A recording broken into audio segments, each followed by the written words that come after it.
What up, y'all? Shotgun Bo here. I wanted to tell a story that I think is kind of funny. I don't know if you think it's funny, but I'm just driving all over the fucking East Coast right now. Living in Washington, D.C., bouncing around, been up to New York City. I might go up to Boston for a couple nights. Anyway, so like when you're driving, I don't look at the camera. Obviously, I pay attention to the road. But other people do this. It's hands-free, so. Anyways, I wanted to tell this story. Like, you know, I told this story about the first time I was recruited the other day by feds, and then like I talked to, I did like a live stream or whatever about some other shit. I don't know. I can't even keep track. Like, I just put shit out there because I feel like if you're bored or I'm bored, sometimes I go back and watch my shit. That might sound narcissistic, but it's not, because it makes me laugh because I say stupid shit. I admit it, and I post stupid shit, and it's just like, I figure I'd rather be called names than be boring, right? So I'd rather just be like, whatever. All these dudes, they're like, you're this, you're that, you fucking need to be on Adderall, or you're on Adderall, and this and that. I'm like, no, dude, I'm not. Like, I smoke cigarettes and drink whiskey. That's about all I do for basically my whole life. Like, I drink beer too, but. So anyways, here's a story that's not about law enforcement, not about fucking my career, not about, it's about this chick I was dating recently. I've been single for like 10 years, and I'm engaged. Like, I'm marrying this chick. I knew it when I started talking to her, because one of the first things I ever said to her was like 6 months ago. We linked through like a client or something online. She said something about something. I think maybe she said something about when I was helping the domestic violence victims and shit. Because she comes from Russia, actually. She came from like a crazy childhood out there. Anyways, so one of the first things I said to her, I was like, well, do you want to get married? Because we like opened up right away. So that's, to me, that's the most attractive thing. Like, no fucking mask, no fucking masking who you are, the way you talk, the way you talk around your girlfriends when you're just fucking locker room talk. Like, that's what I want in front of me. Because otherwise, you're not really who you say you are. Like, you're gonna be three different people.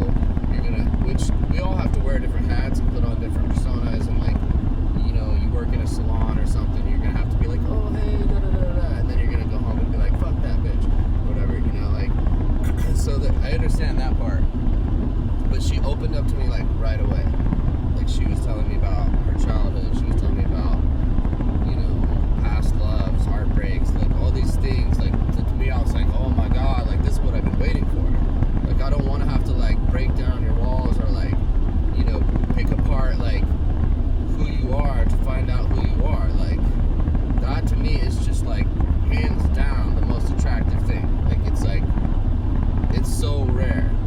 And this really sweet woman, Brittany Bronson, she left me this voice message the other day. I was kind of at a low point. I figured I'd reach out to her. I was just super lonely, super exhausted, super overworked, super tired. And I got home to my little fucking basement studio in DC, and I was like, this is fucked. Like, my confidence level was all down. I couldn't go to the bar and like flirt with anyone. Haven't slept with anybody in fucking 9 months. As a man, like, your soul just starts to dissipate when you don't make love. Like, it's seriously, like, it's not even about the sex. It's about a connection with your body and someone else's body. Like, it's hard to explain, because obviously the sex is great, the pleasure part is great, but that's like a real small part of it, and a lot of men won't talk about this. Men are deep, emotional creatures. Honestly, some of the men I think I've had deep conversations with are more emotional than women. Like, we hold it all inside, and we're forced to by society, which is fine. Like, you gotta be a strong dude out there in the public, whatever, like, you don't want to be, but like, when men try to share their feelings or try to talk about something real, they get shot down or made fun of, or like, you know,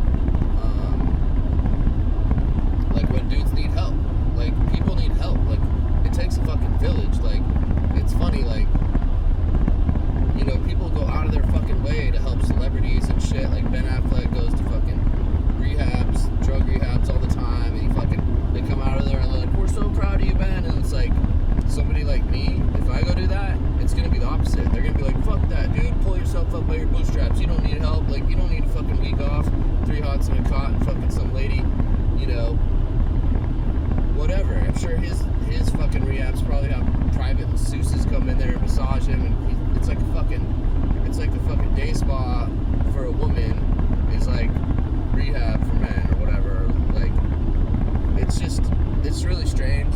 Like, there's not really support for men in any way. Like, we go to the bar and we sit there and we talk to some random dude or one of our buddies. That's like our whole support system. You know, that's the way our society treats us, and that's the way we respond. So I'm not complaining. I want to have like a men's group someday where we go out and we do, not like Fight Club, but we go out, you know, we do men's shit, whatever. Like, I'm Scottish.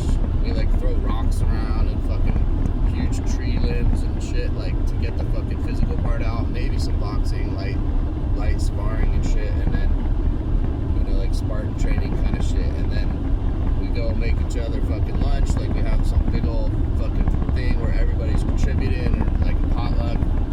And then we sit around and we fucking talk. We tell stories about our lives, good ones, bad ones, fucking. Anyways, that's a super main goal of mine. Honestly, like, it might end up moving in front of the. I want to start this nonprofit that helps women escape domestic violence, but I don't know how to fund it. Like, I just talked to this musician the other night. She was telling a story about that she was abused as a child, and I was like, I went up to her after the show and I was like, that's really brave of you. You know, she teared up when she was telling the story and shit. And I was like, you know, I represent victims and survivors and shit. And she's like, oh, that's great, you know. And I was like, yeah, but I have this app concept that I conceptualized with 2 of my clients. They're both women, they're both survivors, but none of us have any funding to launch this app. And we want it to be, it's called Safe Siren, and it's just like, they hit a button. Obviously, it's going to take a lot of the logistical shit, but we can start small and just connect it to social workers or whatever, or somebody that works with each county. But it's like they just hit a button on their phone, so it looks like it's like a regular app, and then it tracks their location, and they type in, you know, I'll meet you out back or whatever, the Taco Bell or something, and then the car, you know, they'll tell what kind of car it is. They pull up and it just gets them out and gets them to a safe house, or like any kind of whatever they want, like a hospital if they've been abused, you know, and then they can help, and it just becomes like a team effort at that point. It helps the team, and, you know, a whole team of just like social workers, doctors, whatever. They file a police report for them, and there's an epidemic of abused women, and there's people out there that help them, but the system is against them. It's not right, and so it needs to change. But so this story, I'll wrap it up now.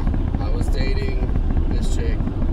Once in a while, she lives up in the mountains outside of Big Bear, and she's a total fucking sweetheart. Excuse me, just had lunch, and so we're like, I'm only seeing her like once every month or once every 2 months because I'm coaching football, I'm working night security. I had like a little hauling business on the side. I was fucking just hustling, trying to fucking make money, and she respected that. So she had a little Airbnb, and sometimes she would leave a night open for me to come. You know, I'd take her on like really nice dates. I took her out like $200 steak dinner dates and shit like that. But then we had a place we could go. I didn't have to book a room. So the very first time we hooked up, we get back there, and she's got kids, I got a kid, and they're like in the main house. We're all trying to be quiet. We had a couple beers. I think we even had we had like a tall can in the truck too. We pulled up in her neighborhood and started making out like it was like our third date. Third time's a charm. And she's like, yeah, okay, so we go. We're all like hot and bothered, like we almost smashed in the truck and shit. And I was like, dude, this is not gonna work. Like, we're getting old.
literally like, it was a pretty tall one too. So I get it open, and then I pull up the blinds, I climb through, and go back and put the screen back on. That was our first. Yeah. And so fast forward like 3 months. I'm not seeing anybody else. She's not seeing anybody else. But it's only once in a while. Like, it's like small town. Like when I show up, Big Bear or whatever. Like all these dudes are like, oh, blah blah.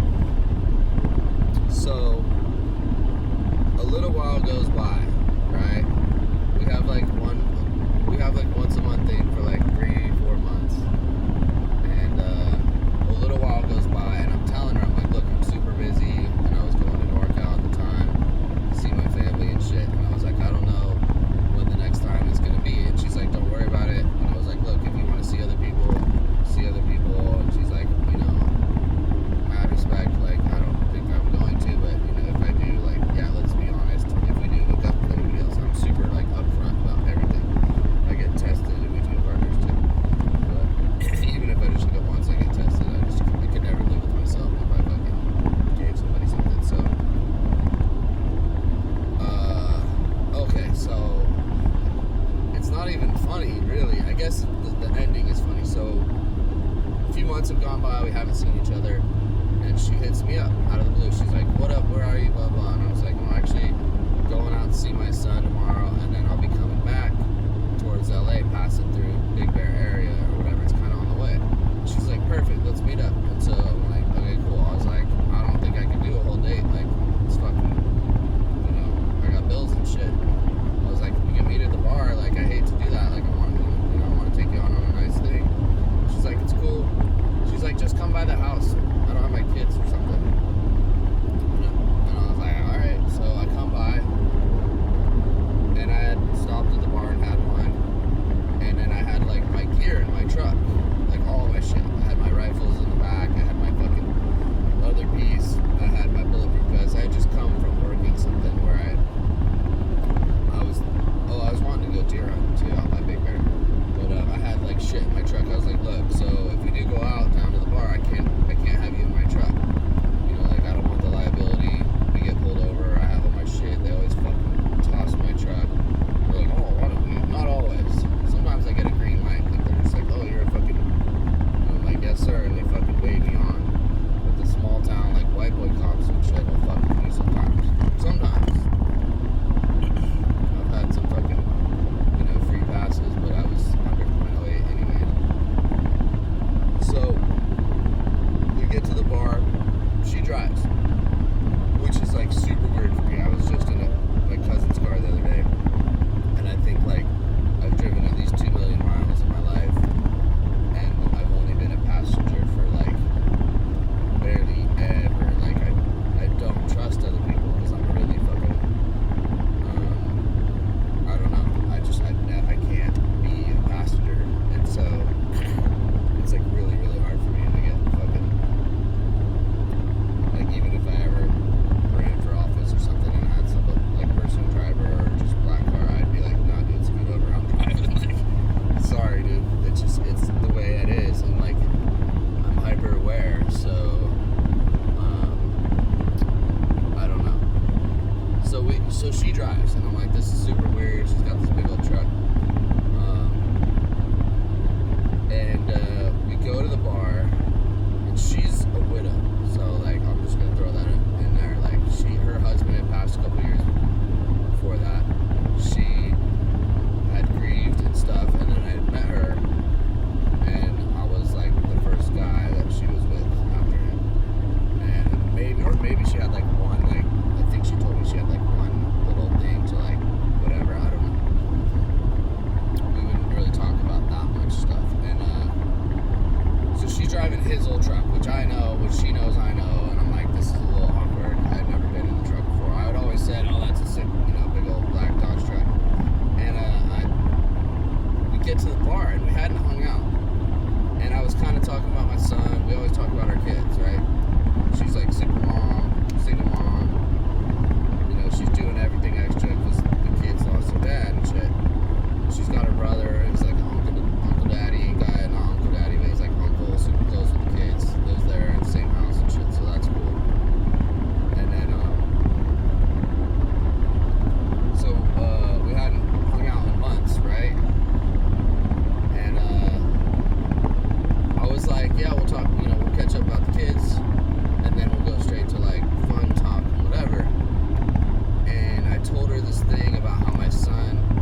probably call your mom, and your mom will probably come pick you up. I don't really know though. And I was like, honestly, I can't tell you whether or not you should do that, because it's his life. Like, I'm gonna give him guidance, I'm gonna give him rules about certain things, but if he wants to go to school that bad, and he walks down there and jumps on the bus and gets a ride to school, that's his decision. And you know, and there's nothing dangerous involved with that situation. So it's not up for me to decide. And I told him that. I explained to him when he turned 14, he was going to have some more autonomy. Like, he'd be able to choose his schedule, where how much days he wants to be at either of our houses. And you know, if I'm coaching football, and maybe during football season he wants to be with me more, just that during that season. I would never want to take time away from her and her children and whatever in her life. But like, if he decides that at 14, maybe during football season he wants to sleep at my place more, you know, I told him at 13 I promised I'd build a little cabin close enough for him to ride his dirt bike. And so anyways, long story, but we sit down, we start talking about the kids. She's super sweet normally, and I told her that story about, you know, when he turns 14. I just mentioned it to him. I didn't tell him to choose anything, but I told him he would even have something called emancipation, self-emancipation. If a child feels like they're not getting what they want, they can actually just choose what they want to do with their life. They can go to boarding school, or they can ship themselves off to like a private thing. Like, certain, I moved out at 15, so certain people don't have enough stimulation in their life. They're gonna find it, right? And I didn't go into any details about that. I mentioned that it exists. He went and Googled it. Same thing he did with the Air Force. Same thing he did with other things. He goes and does his own research. I didn't talk him to the Air Force one bit. Like, I just mentioned that he'd get like 85 grand, and then he went and looked it all up. So, and then he committed. He was like, yeah, I want to go to the Air Force, either, you know, right after college or before. And I was like, if you go to college first, you'll enter as an officer.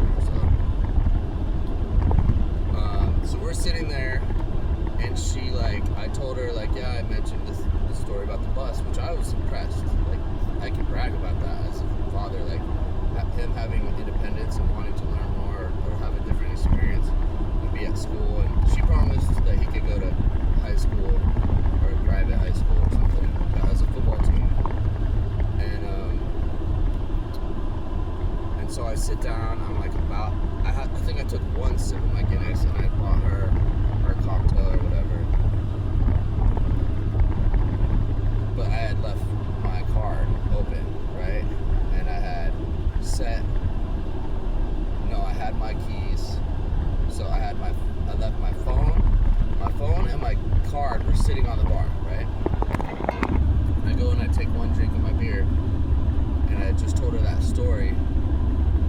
And she said, she knew I was coaching football, doing everything I could to spend every minute I could with my son since he was born. Like, if I could spend every night with him, I would. And I did the first 5 years, whatever. So, you know, some people might make it sound like I bounced when he was in diapers or whatever, but I bounced when he was 2, which he was like walking, talking, pooping on his own. And then I came back for a bit for the TV show, and then we tried or whatever. I didn't make enough money basically, so I bounced again. And then she started being whatever, and I was like, alright, let's be co-parents. Let's keep this cool for our son. God bless her and her family, and we always have been cool. But so yeah, so I sit down, and I'm like about to finally relax. Like, fucking my life can be really stressful. My work, I was juggling 3 different domestic violence clients, mind you, during this time. She has no idea about that. Like, I had mentioned it. She doesn't know that they call me in the middle of the night crying, that I serve fucking restraining orders, that the dudes I serve restraining orders on are putting in, like, hits on me or threatening my life. You know, she doesn't know that, like, the weight that I'm carrying from this. And then also, being a single dad is very hard. Like, it's lonely. Like, I want to see my son all the time, right? Like most dads do. And so she has her kids all the time. It's the opposite, you know. And it's gnarly that the dad passed away, but you know, she has her kids. Like she doesn't know the feeling of being a single parent in the sense that they're not there. Like you know, there's times like holidays and different things. Like I didn't get to experience any of it. Like some of it, yeah. But so she gets all of it. She's super mom. She goes extra on everything.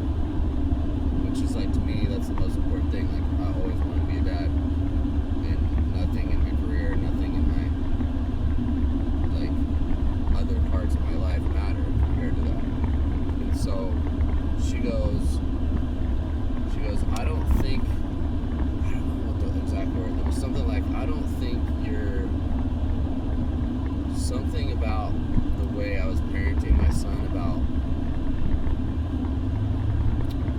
She's like, it was like, I don't think the way you're parenting your son, or something like that. There was one other word, I don't really know, because I just heard it. Like I heard like this, like, and critique is fine. Like one thing, like, oh, like maybe you should move closer to him, or maybe you should or maybe, you know, that shit's fine. But it was just like a straight up like, and I was like, and I fucking grabbed my keys. I think I had my phone and the card were over here, and she had driven, so I think my keys were on me, and I didn't even grab my phone and my car. No, the card was at the bar. The bartender had the card. That's what it was. Somehow I left my phone. I think my phone was in my jacket, and I had set it on the fucking thing, but I just walked. Like I didn't want to. I've only been in one relationship, the very first one, where the chick was crazy. We all know who she is. She lives in Nevada City. She wouldn't let me go. She did all this psycho shit. She got all suicidal and stuff. And, you know, God bless her. She's happy and healthy now, whatever. But I never wanted to be in a relationship where somebody got crazy again. And anytime chicks would start drama, I'd bounce. And they didn't even know. Like, they were usually like pretty or cute or whatever. And I would just dip.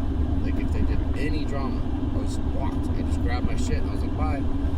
And this Korean chick I was with, the only kind of girlfriend I've had this whole time, these 10 years, she would do shit. Like, she would gaslight me when I was super grumpy and I was hungover and whatever, and she'd be like, you don't fucking, you're not making enough money, and I'd be like, what are you, like, leave me the fuck alone. And we never fought, but I did throw my guitar one time, because I was so fed up. Like, she would, like, kick me when I was down and, like, poke me and, like, say really mean shit about me. She would get drunk. She was the meanest drunk I've ever seen. Like, she would say really, really demeaning, meaning shit. And luckily, I just bounced, like, before it ever got. Because she was in abusive relationships before that, and I realized it's, like, a pattern. Like, I think women get addicted to abuse, as bad as that sounds. And, so, anytime something does start to get dramatic, like we all know relationships can, I just leave. So I literally just, like, I didn't grab my beer, I didn't grab my phone. I think the phone was in the jacket or something. It was in the jacket because I remember freezing. So I leave. Here's the funny part. So my phone is in the bar, and I just start walking. And I'm like, this Big Bear, it's like 40 degrees. It's about to drop below freezing. But I knew, like, the walk back to our house was maybe doable. It's like 7 miles. I was like, fuck it, I'll get there by sunrise, because I didn't have my phone. And this is where it gets funny. And then she, you know, I get like 3 miles, 2 miles for sure. And I knew there was a gas station. I was like, gas station be open. I'll have them call a cab. I'll just fucking pull up. I'll jump in my truck and go, right? I just walked out on her at the bar. I don't think guys do that. Like, she's really pretty and she's really, you know, cool. And I felt bad doing it. But, like, you don't fucking criticize a man's parenting, right? Like that's the one thing. Like, you could critique it a little bit maybe, but you don't, like. And I was, you know, she's gorgeous. Like, she's a single mom in this town. Like, every fucking guy in there, married or not, has been trying to sleep with her or date her or whatever. And I fucking left, and I figured she'd drive by, like, quick, and I was gonna maybe get in if she, like, said, hey, you know, I didn't need an apology, but I just expected her to say, hey, you know, like, we shouldn't talk about that kind of shit, you know, let's just agree to disagree on parenting styles or whatever, or parenting goals or whatever, and like, you know, but I figured that would happen maybe like 5 minutes into the walk, and she probably figured I'd just blow off steam and come back, and I was like, I'm stubborn as fuck, like I'm all or nothing, I'm in or out, like it's fucking black and white for me. It's like, you know, love me or hate me, like that's it. And so I'm walking, dude. It's like I've gone 15 minutes, and finally she goes flying by and is traveling in her truck. And I'm like, good, like, you know, at least we drew a line. Maybe we'll stay friends, which we are. We stayed friends. But then I figured I'd get to the gas station and they'd fucking be open, because it was open when we drove to the bar, which was only like 11 p.m. I was like, it's got to be open till midnight. And it's fucking closed. It's locked. There's no payphones anymore. I'm fucked. And I'm like, I can't even call. I was like, I'm sober. I had a couple of beers or whatever, and I walked all the way there. My flask was empty. So I was like, I was literally like fucked. And I was like, I was gonna freeze, because I had left my jacket, and it was dropping to freezing that night. And it was like, I could maybe power walk it like another. It was like at least another 5 to 7 miles. Like that's a long fucking hike in the middle of the night on a dark, cold road. And I knew the energy. I hadn't eaten dinner that night. I was like, I'd pass out on the side of the road. So I start trying to flag cars down, and I'm like, I'm not looking all sketchy or nothing. Like a normal guy. I'm like, hey, hello, and, you know, and nobody's stopping. Like not even like usually you can flag like a biker type dude, and they'll be like, what's up, bro? What do you need, a cigarette, or fucking, what are you doing out here on the corner, like in front of the gas station at fucking 11 o'clock at night, you know? And nobody would even roll their window down or nothing. And like an hour goes by, I'm flagging people. And I got to the point, I was like, fuck it, dude, somebody call the cops on me, you know? Like, I don't give a fuck. And nobody would even call the cops. Like, I was fucking standing there just being like, hello, can you fucking call the cops on me? Like, blah, blah, blah. Like, I don't give a fuck, report it. And it turns out people had called, but they didn't do anything about it. And so finally I was like, this is fucked. And like 2 hours have gone by. It's now 1 in the morning. It's going to start being like nobody driving by. There's no way to... I was thinking about just breaking the window of the fucking gas station, setting the alarm off, getting the fucking whatever the charge would be, like, what is it, destruction of property or something, some little basic misdemeanor. And I was like, what else do I fucking do? Like, I'm gonna freeze. Like, literally freeze. I would have fucking possible frostbite. And I was like, fuck it, one more time. I'm going back out to the corner. So I go back out to the corner, and it's like Honda with like 2 like Burning Man type younger white people. Like, it was like a guy and a girl, like 25. And I'm like, hello. And dude, I don't have my phone. I left it at the bar. I have money on me. I was like, I have my fucking cash. I'll give you $60. And I had said that to other people. I was like, I'll give you $60 to drive me 5 miles up that mountain towards Big Bear. And nobody would do shit. And this fucking, thank God for this couple, for this guy and this girl. They're like, what can we do to help? I was like, you know what? Call the fucking sheriff, or call the fucking CHP. It was like a little 2-lane road. It's considered a highway. I was like, can you please, like, call them? Like, can you stay here for 5 minutes? Like, I'll give you $20 to call the cops on me. And they're like, seriously? And I was like, yeah, dude, like, I'm a stand-up guy. I don't care. Like, I need a fucking ride. And I was like, there's no taxi companies anymore, not out there. And I couldn't call Lyft because my phone was at the bar. I'm sure the bar had closed by then because it was empty. It was her and I and one other guy at 11. Now it's 1:30 a.m. So I'm like, call the fucking cops. Like, not the emergency line. Look up the normal line. Call them, please. So they call. And it's sheriff. And they pick up. And I'm like, hi, how you doing? I'm on the side of the road right now. I left the bar. There was no, like, dispute or domestic violence or anything, but like her and I I was like, she disrespected my parenting, and I walked out without my phone, and you know, my truck's parked at her house, and I was like, I need a fucking ride, like there's no taxis, I'm gonna freeze out here. And so they say, okay, well that's sheriff, that's our range, but it's CHP, it's a highway, it's considered a highway. And I was like, yeah, I know, I used to live up here. And I was like, what do you want me to do? Like, can you patch me to them? And she's like, yeah, let me patch you to CHP. So she patches me to CHP. And they pick up, and I explain the thing again. And they're like, I was like, if it's a slow night, like, I'll literally throw them $30 or $40 to drive me 5 miles up the mountain. And they're like, look, we don't know about that. We'll send them out. They'll talk to you, and we'll discuss it.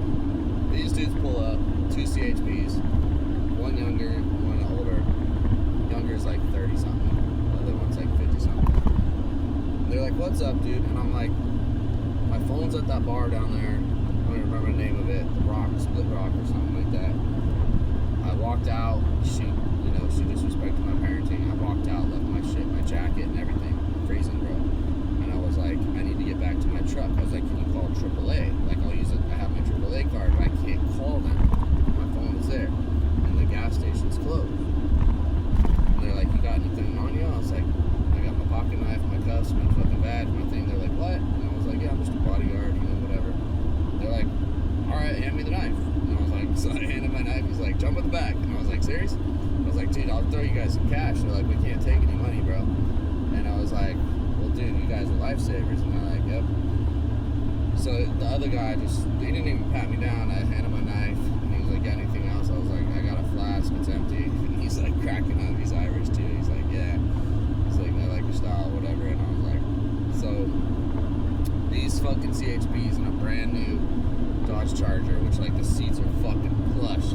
I literally got like a black car CHP, like Uber ride for free from the bar back to her place. And that thing was nice too. It had the V8 or whatever, like black fucking, it wasn't like the plastic fucking cop car backseat and shit. They made me buckle up. They're like, throw the seatbelt on. I was like, alright. Anyways, love y'all. That's one story. I thought that one would be a little more funny. So yeah, don't ever leave your phone at the bar or whatever. It's like impossible to survive without a phone. We should have payphones still, because it's bullshit. It's like the Matrix at that point where a payphone is a lifeline. Like, what if I had to call 911? What if, I had walked to the gas station finally, and then there was a car accident, like a head-on collision, and I didn't have my phone. I guess they maybe have phones on it. I think that we should have payphones. I think it should be a law there should be a payphone within every 5 miles at least, like walking distance. But they did it on purpose. They took away phones because they want people to suffer. They want people to struggle. They want people to pay for the cell phones, obviously. But with digital money and robo-taxis, we're entering a deep, dark, dystopian future. I wish everybody the best of luck. But if the New World Order comes to pass, which it has, it's not a conspiracy. We're in the final step, and that's just digital ID, which now Apple, they no longer need any Apple phone or Apple product. They no longer need a warrant to check your shit. They don't even need suspicion of a crime. You get pulled over, they just fucking open your phone. Any law enforcement globally. So Android hasn't allowed it, but then digital money, they're just gonna watch everything, track everything. They're gonna try and get rid of cash, so you can't fucking give money to homeless people, so that you can't fucking, there's so many reasons they want to do digital money, and it's fucked. I mean, think about how insane that would be, that when your phone dies, you no longer have money. That's fucking retarded, bro. That's fucking dumb as fuck. And you think fucking crypto is real? It is not real. It is not real. There's nothing real about it. It literally doesn't exist. At least money is paper. It has little fucking, designs and fucking silver little strips on it and stuff.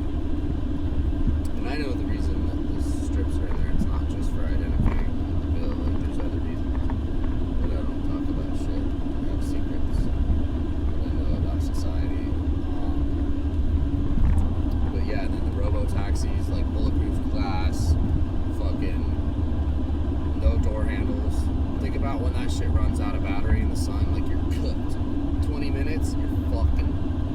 and you can't even break the fucking glass windows to get out. Think about that. And people can't even break the glass windows to get you out. Think about how fucked that is.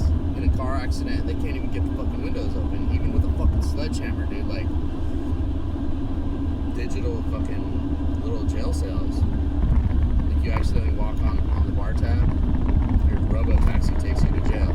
There's no fucking innocent until proven guilty. Like, you're already guilty. It's already proven. Even though you wanted to pay it. And then they fine you and fucking take all your money and impound your shit. And then you can't pay to fucking pay the thing. It's the domino effect. It's like parking tickets, right? Parking tickets didn't exist when we were kids. Now we've just accepted that they fucking gonna control us and destroy us. They're gonna destroy the middle class. They already have. 60% of Americans have left less than $400 savings. Like, that's nothing. $400 is 2 tanks of gas in my truck. It's $180 to fill my shit up in California. $160. Like, I fucking run through thousands of dollars per month because of the fucking governor. This is the longest fucking video I've ever made, but like, I wanted parts to be funny and I wanted parts to be like, yo, we need change. Like, these fucking politicians, both sides need to fucking go. All of it. Like, both sides need to stop playing both sides and fucking, you know, creating these protests and stupid shit about stupid shit. Like, focus on the real things. And bring back the fucking Homestead Act so people can fucking live. It's not gonna crash the housing market. It's gonna improve the fucking housing market because people are gonna move to other areas and those houses are still gonna be just as fucking valuable because they're gonna go start a fucking, you know, building their own shit and building new communities. Like, you're gonna add to that whole area's fucking tax brackets. They're gonna fucking, Americans are dumb. Like, people are protesting, like, raising the fucking minimum wage. What happened? The economy fucking went through the roof. Everybody fucking made more money. Everybody spent more money. Everybody fucking, you know what I mean? Like, raise the fucking wages for people so they can fucking live. Like, it should be a living wage for every job. Like, unless you've worked in a fucking restaurant, you've never experienced a real fucking job. Like, you've never experienced the fucking stress of trying to make enough money for you to fucking put the gas into your car to get you home, to get you back to fucking work the next day. It's insane. And yeah, all these people inherited these houses. Great. Good for you. Fucking, you know, start a fucking non-profit. Help the fucking people down the street that don't have a fucking house. They're never gonna fucking have a house. They're never gonna fucking, you know. Like, I'm not telling what people to do. I'm not telling to preach. I'm not trying to preach. Like, I don't fucking preach. I just, like, I believe that the world could be a better place. And I believe that since I was fucking 15 years old. And that's why I got out of school young to try to, like, make impacts on communities. Like, make an impact on the fucking world. And these dudes in that small town that I grew up in, they fucking hate me, dude. Like, they fucking come down so hard. And I think it's fucking hilarious. I clown them and I laugh at them. But they, like, go way out of their way to talk shit about me. They fucking try to accuse me of all kinds of shit. And none of it sticks because none of it's true. Like, they're just fucking haters. And if you don't have haters, you're probably not doing that much. Like, and I'm not saying you should. Live a simple life. Fucking live a simple, quiet life.